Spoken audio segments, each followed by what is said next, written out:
Eu vou tentar falar para vocês hoje, então, continuando aquela nossa proposta sobre o texto do Hegel, né? Hoje a gente tenta concluir esse texto aqui, né? Um pouco do comentário, que é esse texto sobre a filosofia da história. Hoje eu vou tentar falar para vocês do capítulo terceiro da parte 4, né? Capítulo terceiro leva o título Arte e Ciência como Dissolução da Idade Média. E nesse capítulo, além desse capítulo, que é bastante curto, eu vou tentar falar do capítulo 4, que é um capítulo chamado Tempo Moderno, né? Os dois compõem, portanto, a última parte desse livro, que se chama O Mundo Germânico, né? Então vamos lá, né? Primeira coisa que é interessante é que no capítulo terceiro, para falar de arte e ciência como dissolução da Idade Média, então ele vai falar, na verdade, de um contexto que envolve gregos, latinos, que envolve assim chamada Renascença, né? Ele começa aqui percebendo um pouco o final da Idade Média como um período que coincide bastante com uma busca pela sensibilidade, pela beleza, né? E é uma busca que não aparece do nada, né?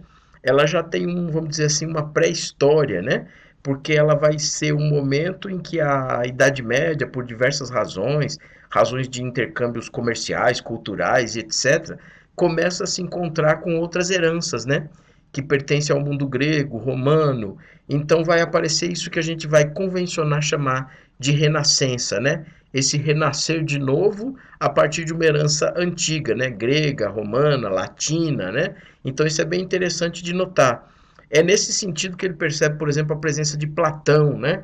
Platão acaba surgindo muito com essas viagens, com alguns dos chamados, entre aspas, descobrimentos, né?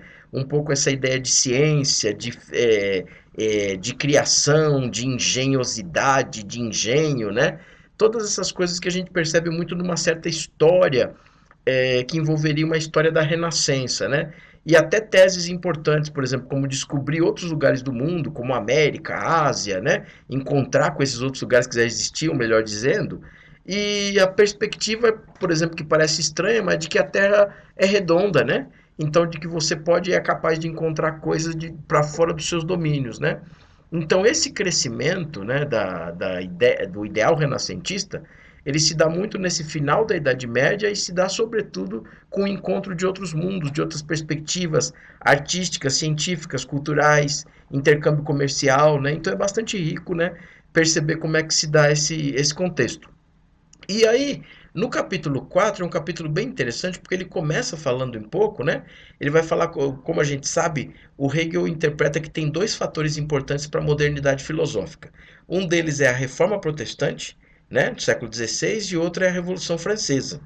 E aí ele começa a perceber um pouco que a reforma protestante, o que a gente convenciona chamar de espírito protestante, protestantismo, né, que aparece, por exemplo, com as teses do Lutero, né, e que depois com uma tentativa de reforma, a primeira coisa interessante de perceber é que, como diz o próprio nome, e isso já tinha acontecido também em outros períodos, é uma tentativa não de criar uma nova igreja, mas é uma tentativa de reformar a igreja existente, a igreja católica, né?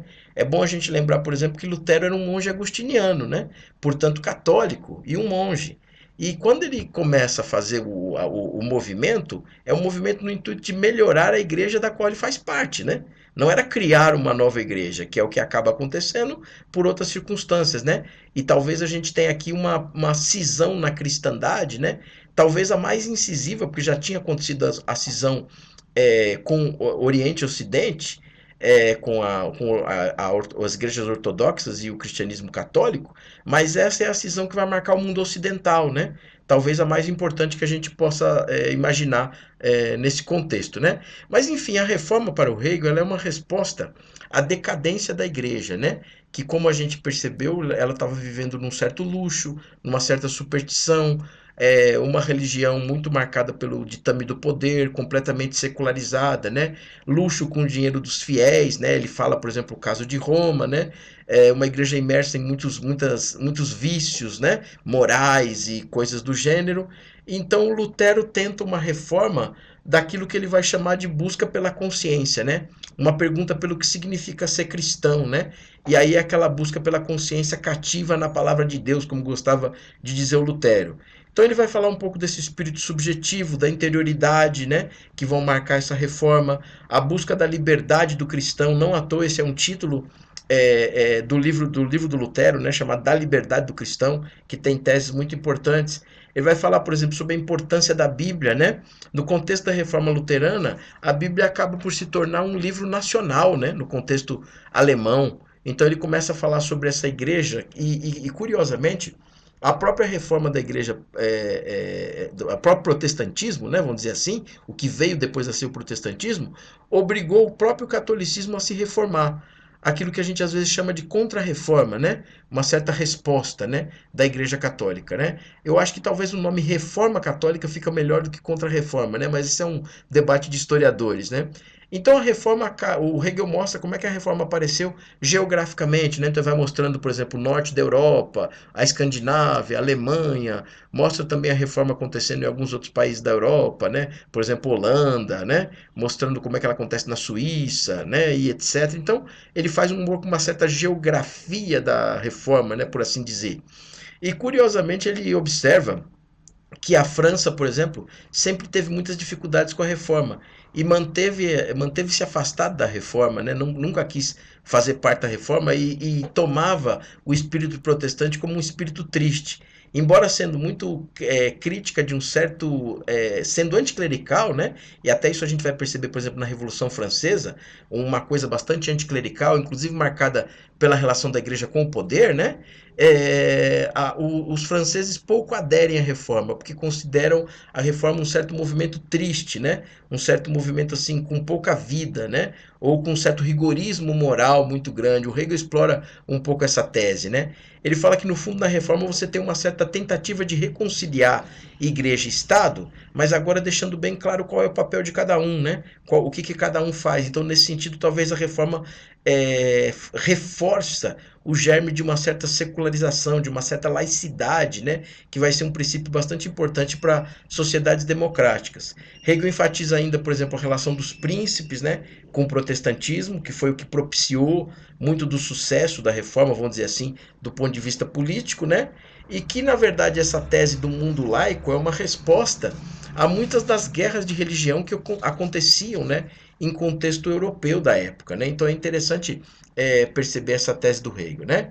Enfim, a reforma para ele tem todo um movimento complexo, né?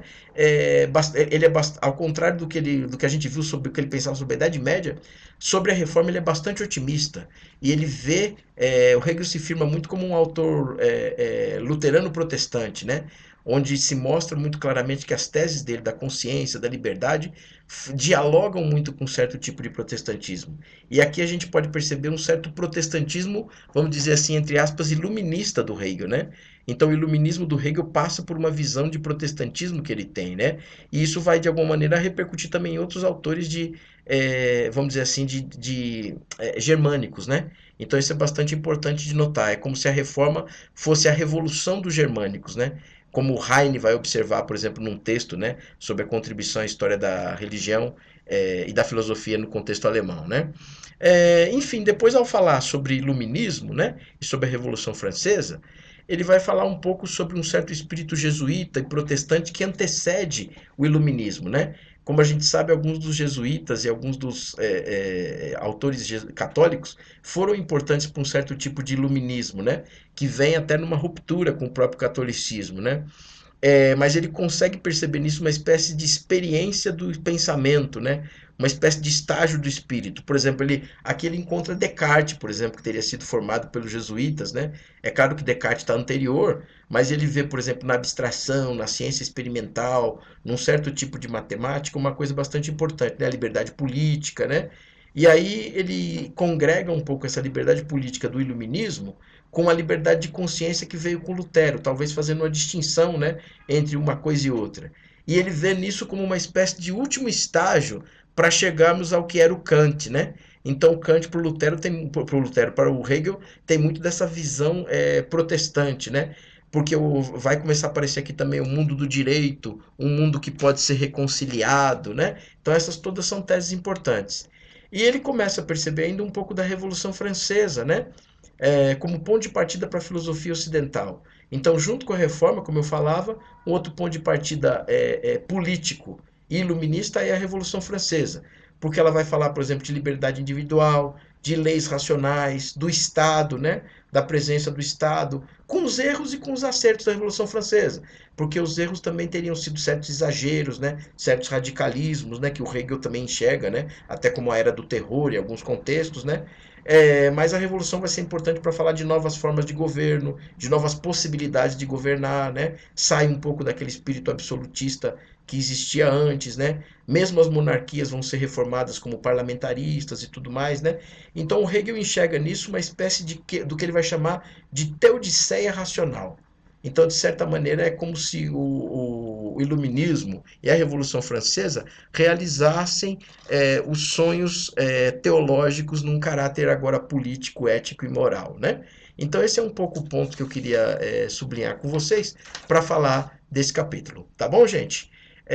Então, com isso, a gente fecha um pouco esse ciclo, né, do texto do Hegel, né, que é um texto bastante complexo, né, como a gente viu, começa lá pelo Oriente, depois vai passar pelo mundo grego, romano, né, até chegar ao que ele chama de mundo germânico e moderno, mas ele dá uma ideia interessante para a historiografia contemporânea, né, a despeito de hoje ele ser bastante criticado, ter vários pontos que a gente poderia considerar vulneráveis, é um texto que dá uma certa perspectiva e é um retrato de época, tá bom? Valeu, gente. Abraço.